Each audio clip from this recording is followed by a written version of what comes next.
Bismillahirrahmanirrahim. Nahmaduhu wa nusalli ala rasulihil karim. Amma ba'd. Insyaallah pada kesempatan ini kita juga akan kembali lagi membaca sebuah kisah yang membicarakan tentang bahayanya namimah. Mulia dipenuhi qabruha, kuburnya seorang perempuan, naron dengan api, binamimatiha dengan sebab adu dombanya. Wahukia dan diceritakan aidan juga, dan diceritakan juga anna rojulan, bahwasanya ada seorang laki-laki, matat ukhtuhu, yang saudara perempuannya tadi itu meninggal dunia. Falamma tufinat, maka ketika saudara perempuannya tadi itu dikuburkan, maka sakotoh, jatuh min jaibihi, daripada sakunya laki-laki tadi, fi qabriha, ke dalam kuburnya saudaranya. Apa yang jatuh? Yaitu zahabun, emas. Kana ma'ahu, yang ada apa emas tadi itu bersamanya. Jadi ketika saudara perempuannya tadi itu dikuburkan, emas yang ada di kantongnya laki-laki tadi itu jatuh ke dalam kuburnya. Kemudian setelah dia sadar bahwasanya emasnya hilang, maka dia mencoba ingat-ingat kemana emasnya tadi itu hilang.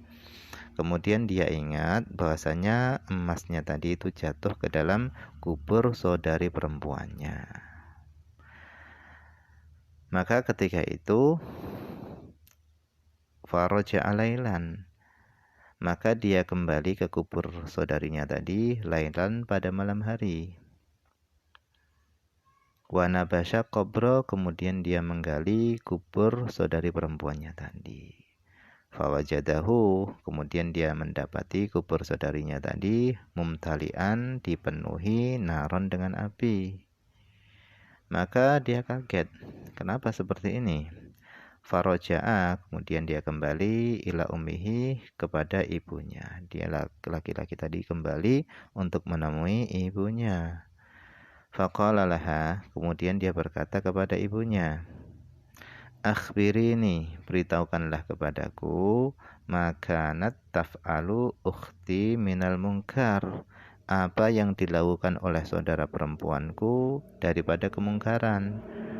Dosa apa yang telah dia perbuat? Faqalat lahu, maka ibunya tadi berkata kepadanya, la a'rifu mungkaron, aku tidak melihat satu kemungkaran apapun, illa, hanya saja, annaha, bahwasannya saudara perempuanmu kanat takhruju lailan, dia memiliki kebiasaan keluar pada malam hari. Fatastami'u, kemudian dia mendengar, ala abwabil jiron, yaitu di depan pintu-pintu tetangga, dia mendengar mayakul, apa yang mereka bicarakan. Watanumu bihi, dan dia melakukan adu domba bihi, dengan apa yang dia dengar. Jadi kerjaannya saudara perempuannya tadi adalah keluar pada malam hari ke pintu-pintu tetangganya. Ngapain? Nguping, mendengar pembicaraan tetangga-tetangga. Kemudian dia dengan bahan dia sudah mendengar tadi, dia membuat adu domba di antara tetangga-tetangga tadi.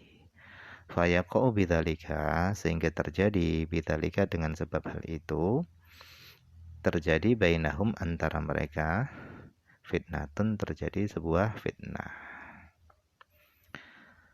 Faqala, maka laki-laki tadi berkata kepada ibunya, huwa dzalika, itulah perkaranya yang menjadikan saudari perempuannya tadi terbakar. Itulah perkaranya.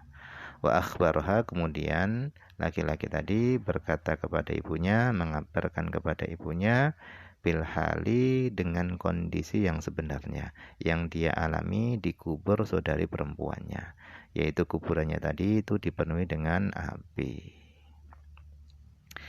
Afanallahu min dzalika bimanihi, semoga Allah SWT menyelamatkan kita min dzalika, dari keburukan namimah, bimanihi, dengan sebab karunia-Nya Allah Subhanahu wa taala.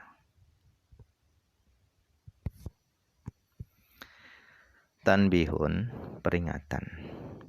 Fijtimai, di dalam sepakatnya para ulama ala tahrimin namimah, atas diharamkannya namimah, adu domba.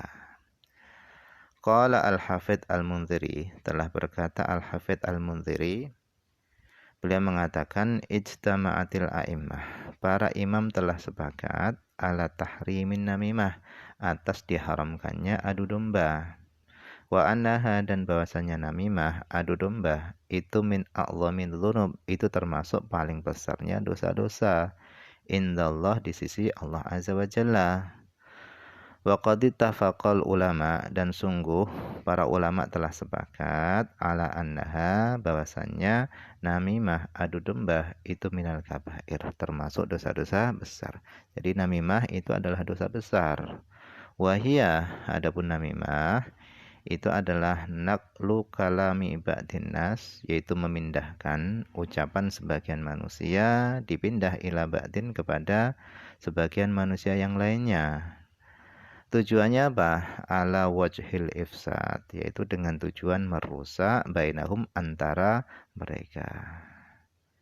Itu adalah namimah.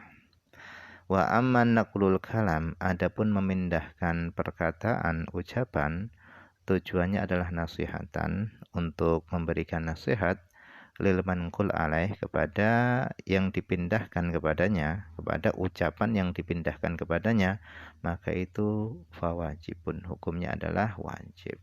Jadi kalau memindahkan ucapan tapi tujuannya itu adalah nasihat, maka itu bukan haram, tapi itu adalah satu kewajiban. Supaya apa? Supaya orang tadi bisa menghindar daripada perilakunya, atau bisa terhindar dari keburukannya. Misalnya kita membicarakan orang yang jelas-jelas dia sudah masyhur dengan keburukannya. Misalnya Fir'aun, kita bicarakan keburukan Fir'aun. Itu enggak masalah, bahkan itu adalah wajib supaya orang menjauh daripada perbuatan yang seperti Fir'aun. Wallahu a'lam, ini saja yang bisa dibaca pada kesempatan ini, semoga ada manfaatnya.